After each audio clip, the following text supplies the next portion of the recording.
Stop Yomi Yerushalmi says we're in the article goes Vadashim with Vav Amrav Tani Shimon, the third line down in the Vilna that is on Hey Omid Bays. The sorry, not Hey Omid Bays, Kim Omid Bays. The fourth, the fifth line after the Mishnah. Tani Rabbi Shimon. So Shimon said Yoris, who's Nizgayoris Pochel B'chusim B'Ashol Shalom Yom Echad, is Muteris Lakuna, and brings the right from the pasuk. So time Shem Shimon Gyaris B'chusim B'Ashol Shalom Yom Echad, she's got Ksher Lakuna. Ushema says after the war against Midian, at the end of Bamidbar, it says, "Well, Tapan Nashim Shalidu Meshkav Zachor." All the female children who did not have relations with men and under the age of 3 not suitable to have relations with men, Hachilachem, you can leave alive for yourselves. And the Rabbi Shimon Shulchai learns that means to marry them. And then all the soldiers were allowed to marry their captives. And Pinchas, Pinchas was one of the soldiers, and he was a Kohen. So we see a Kohen is allowed to marry Gyaris Pchusim B'Ashol. Rabbanan said, no, there's no evidence here they could marry them. They were allowed to leave them alive as slaves. Rabbi Yosef B'Shem Rabbi Yochanan said, look at Rabbi Yossi. Rabbi Yosef and Rabbi Yochanan looked at Rabbi Yossi said, Gersh and Yosef Gyoris, both parents are Gerim. The daughter can marry a Kohen. Kohen Nagu Silsim and Ma'atzim and the Kohanim conduct themselves with extra meticulousness. And Rabbi Eliezer ben Yaakov, that one parent has to be a born Jew. So Chad Kohen, one Kohen Nasi Bas Ger, we married the daughter of two Gerim, Gersh Nas Geras, Asub the Kun Rabbi Avo.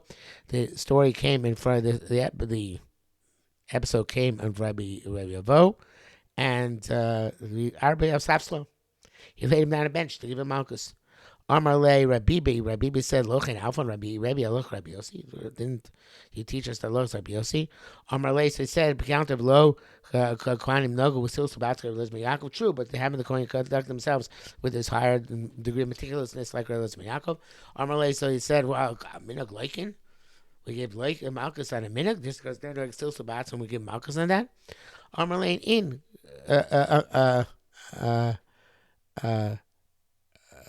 I'm sorry, it's not in. Yes, in if in kach and chame.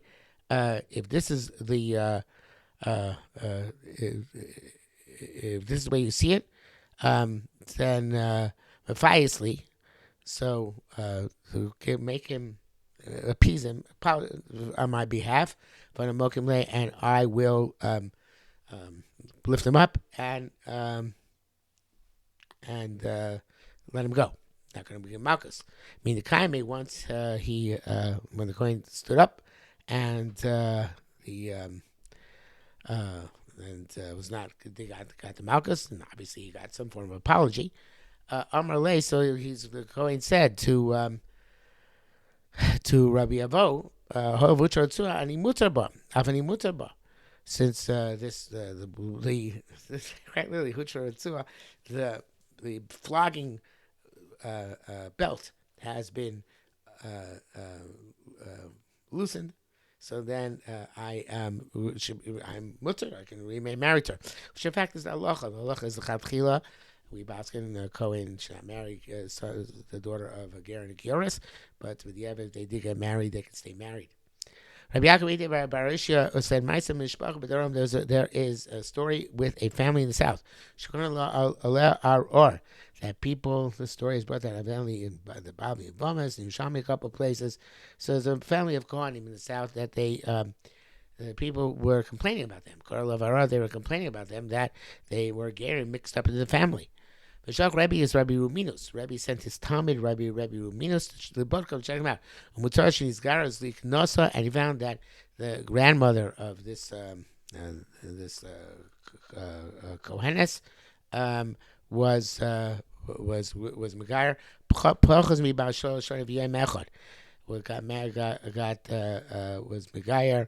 when she was Megayer, but when she was less than 3 years old, and Mishir Lakuna. And she was Machshir, the granddaughter for Kuna. So Rabbi Yoshia, Rabbi Shimon, he was Mati, the granddaughter. Kind of Rabbi Shimon said, Yoris, who's Megayer, less than 3 years old, is Kosher Kuna. Rabbi Yoshia said no. Rabbi Yoshia said no. Divrei Akol. Everybody agrees. In this case, she would be kosher. Even because even painting that apostles of Yorish is got apostles showing Yom Echad, agrees that Yorish's daughter is kosher l'kahuna, as we'll explain. So therefore, all the family who comes to their grandmother is kosher l'kahuna. As he says, the Amr Abizir b'shem Rabada Barachua Barachua Rabat, interesting name Barachua. Maybe it's Barachva. Rabbi Zir said name Rabbi Achva and Rabbi Yehuda Mati B'Shem Rabbi Avo. It was inclined to say name Rabbi Avo B'Shem Rabbi Yechon. Vlad Bogeres Kosher. The a Kohen Gadol, even though he's not allowed to marry a Bogeres, and there's learned from a pasuk, Hu Yisha B'Slei Yikach Lo Bogeres Ko B'Slev. He's not married. They point the single Kohen Gadol. He's not married. He's not allowed to marry a girl who's over 12 and a half years old because it has to be a woman who has B'Sulim and not a Bogeres who very often does not have B'Sulim. So this is a lava but miklala say here, right? And the lava is you shouldn't marry a girl who's older than 12 and a half. Nevertheless, Vlad Bogeres is kosher. The daughter of Bogeres is kosher. Shehu below tasei. This is a shabam miklach asay. This lava bar miklala say. It's an asay. Which has status of an asay, not a lav. And therefore, the only time you have a child, the daughter's pasukuna, is when the father was over a lav, a real lav. Like he married a Kohen married Grusha. So then, or a Kohen Gadol married Almana. So then, no good. The daughter can't marry Kohen because she's a chalola. But in the case where it was only an asay, so I say even though it's a lab, above cloud say there's a deduced lab, but it's not an explicit lab, then the child is kosher l'kuna. So as he says here, again, shu belos I say shabam miklach asay, which is an asay, but we shall be slow yukach. Cholos I say shabam miklach asay. So the kabbalah similarly kim b'slo me'amor b'kach isha v'lo minag yores. So he wants to say that this is this halacha that hu isha b'slo yukach, which precludes Kikiores, who has a status of says the inference is that although it's written by Kohen Gadol, we infer for that to other Kohanim based on the pasuk in Yechezkel. Pasuk by Yikra is Kohen Gadol, but the pasuk in Yechezkel Kim B'Slos Mizer based on Chule. That's going on any Kohen, and from there we deduce the prohibition on Gerim, Gioros. So since it's a lava b'mikla say, it's like an assay, and the Vlad is kosher l'kahuna. Okay, so therefore, even though the father should not have married Giores, nevertheless, it's only an assay for the father who was the Kohen not to marry Giores. So therefore, the child is kosher l'kahuna, and in this case, grandchildren, of course, as well. So the kavasa kim b'slo me'amor v'kach isha v'lo migoras kol az say shabam b'kach asay asayu. It's a lo say shabam b'kach asay kach asay. So therefore, the Vlad is kosher. Hey, Rabbi Yoshe. So Rabbi Yoshe asked, "Harei dor sheni shel Mitzri, the second generation of Egyptians. So the Egyptians are also until the third generation. So the second generation is lava bam b'kal asay as well. It says in Dvarim Chav Gimel dor shlishi avo lehem b'kal Hashem." Which refer to the third generation and not the second generation. So okay, so that's the case if a Mitzri Sheni married a Kohen, so her Vlad should be, her daughter should be kosher kuna. And it's not. It's also a lo say say. So therefore, it's the children should be kuna. We know that. We know the chalolim. So Chazar Rabbi Yoshe Amar lo dami aseh should be sold aseh should be kohanim. It's not comparable to aseh which applies also to Yisrael, because Yisrael is not allowed to marry mitzvah sheni. To an aseh which is only to kohanim. The Sugyos is only for kohanim, and therefore, since that's the case, we say that aseh should be sold also bakol, aseh should be kohanim also by kohanim. Aseh should be sold also to everybody. Aseh should be also only kohanim. Mutar b'yim Yisraelim. So evidently, that's why the Vlad is kosher kuna, because it's not just los asay above miklal asay, but it's a lighter los asay because it's situational. It only applies to a specific situation, for Kohanim, not to Yisraelim as opposed to Mitzvah Sheni, which is a Isra for Yisraelim as well. The article points out this Gemara is not pashut because it sounds like a Mitzvah Sheni, Shenasa Yisraelis, when the Mitzvah Sheni marries Yisraelis Ba'avera, the daughter would be Pasul Kahuna, but that itself is Machlekes Rabbi Yochanan Reish Lakish in the Bavli and the Yerushalmi. According to Rabbi Yochanan, the daughter is Kosher Kahuna. According to Reish Lakish, the daughter is Pasul Kahuna. So you have to say that Rabbi Yosha holds like Reish Lakish. But that's other Achronim explain, including Chaim Kanievsky, that we're not talking about that case here, and I did not explain that way. So it's a case where Yisrael married a Mitzvahs Shenis. And it's possible that in that case, everybody, both Rabbi Yochanan and Reish Lakish, would agree that if it's that the daughter is Pasul Kuda, it's only in the case where the Mitzvah Sheni married Yisraelis, so then it's possible that it's Machlekes between Rabbi Yochanan and Reish Lakish. But when Yisrael married a Mitzvah Shenis, it would be everybody would agree that she's also. Obviously, there have to, if we had more in-depth analysis here, we'd have to analyze why would there be a difference between Yisrael married a Mitzvah Shenis or a Mitzvah Sheni married Israelis, and B, why? Granted, it's a chiluk, but why is it a mechalik difference between an essay which is only shaykh to Kohanim, which is the essay of not marrying Yoris, an essay which is also shaykh to Yisraelim, the essay of marrying a mitzvah or mitzvahs sheni. And that's something which requires more analysis. If you want to be a brisker and have fun, not saying it's necessarily emes, but if you want to be a brisker and have fun, you'll say that it's one that if it's an isser is across the board, it's an isser chefta, an isser which is only limited to Kohanim and not to Daspai Yisraelim is isser gavra. And an Isser Chefta is also bad. Some Isser Gava is a situational Isser. So therefore, an Isser Be'eta, the Isser Chefta, which applies to a Mitzri, is something which is going to pass on to the child, whereas because it's intrinsic, whereas an Isser Gavra, which is only on the person of the Kohen, not intrinsic to the Gyoris, herself, is not going to be passed on because it's not. It's an isser on him. So put it a little bit differently.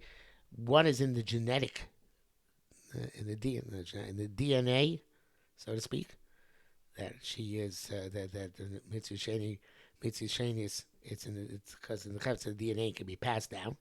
The other is situational. It's only on this kind of Kohen, so therefore it's nothing in the DNA. So therefore it's not going to be passed down. Okay, go somewhere along those lines, see how it works out. Okay, now we have a header in the article. So all these are can't be koreh, bikurim, says the Gemara. Shliach, when are you allowed to send a bikurim by a shliach? So Rabbi Yosef and Rabbi Shimon ben Lakish, Rabbi Yosef you only have to send shliach when when you initially gather the bikurim with the stipulation that you're going to send them by shliach.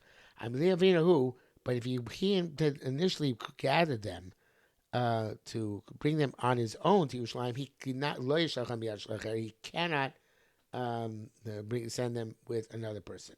V'lo machzula. So this is Rabbi Shimon named Rabbi Shimon named Rabbi Yochanan, but he didn't complete the statement. He didn't give the reason. Rabbi Yochanan Chasla. Rabbi Yochanan gave the reason. Rabbi Zeira, Rabbi Ami, Rabbi Shimon, Rabbi Yosha said, "B'shalokdan l'shalach b'yad acher." Again, if you can only send it by shliach when you actually it's Rabbi Yossi. When he's the one who quoted Rabbi Shimon Lakish and Rabbi Yochanan and didn't quote a reason. Rabbi Yoina quoted Rabbi Shimon Lakish and Rabbi Yochanan and gave a reason. And he quoted several other people along the way. Rabbi Zira, Rabbi Shimon Lakish, Rabbi Yoshia, Rabbi Yochanan, Rabbi Yoshia. Shalaktam l'shlachim bi'aracher. If you gather them to send something else, then you can send them by shter. Laktam who lo yishlachim bi'aracher. If you gather them to bring them your own, you can't send them by something else. Shekol b'rim shenitu litar b'kriya. Any bikurim which were state in which they were only going to become mutter by kriya because the owner can do mikra bikurim. Ain't on the any time of kriya, they only become mutter when there is an actual kriya. So therefore, once the owner collected on the assumption he's going to bring himself, it became chayav in kriya and only become mutter through the kriya. Amar Rabbi said, "Avagav lo amar Rabbi Yossi oda milsa amar kavasa." Even though Rabbi Yossi did not see this, because he said before he wasn't mechasa ba, nevertheless he said something similar in a different context. Amar Rabbi Zira Rabbi Yasa. Rabbi Zira said to Rabbi Yasa, "Nahiyar kadisamas hadar Rabbi Yosha." Do you remember when Rabbi Yosha's when Rabbi Yosha's statement was made? Rabbi Yosef Rabbi Chanina, and Rabbi Yosef Chanina said, "Masnisa pliga." The